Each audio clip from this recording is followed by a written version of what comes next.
ഉച്ചയ്ക്ക് ചോറിന് കറിയൊന്നുമില്ലല്ലോ എന്നും പറഞ്ഞ് ആകുലയായിരിക്കുകയായിരുന്നു ഞാൻ. അപ്പോഴാണ് ചക്കയുമായി മമ്മീജി എത്തിയത്. അല്ല, കൊണ്ടുവന്ന സ്ഥിതിക്ക് വെട്ടിവാരി കുക്കറിലിട്ട് തന്നൂടെ എന്നായി ഞാൻ. ഉരുട്ടി വായി വെച്ച് തന്നാൽ മിഴുങ്ങാൻ പറ്റൂ എന്നായി അമ്മ. വാശിയിലും ദേഷ്യത്തിലും പ്രകോപിതയായ ഞാൻ കുക്കറിന്റെ മൂട്ടിൽ തീയിട്ടു. ശേഷം ഫ്രിഡ്ജിന്റെ ഉള്ളറകളിൽ മരവിച്ച് ജീവിക്കുകയായിരുന്ന നൊത്തോലിക്കും കുഞ്ചിനും ഞാനൊരു വിട നൽകി.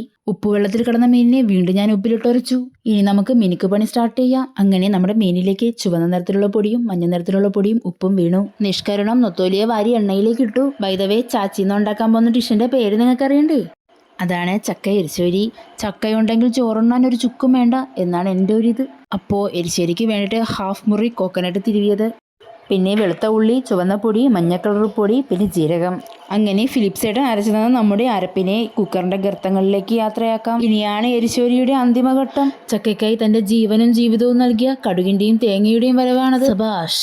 ഇനി കുഴച്ചു മുണങ്ങാം. അങ്ങനെ ചാച്ചി ഉണ്ടാക്കിയത് ചാച്ചി സ്വയം തിന്ന് സംതൃപ്തി അടഞ്ഞു. അപ്പോ ശുഭം.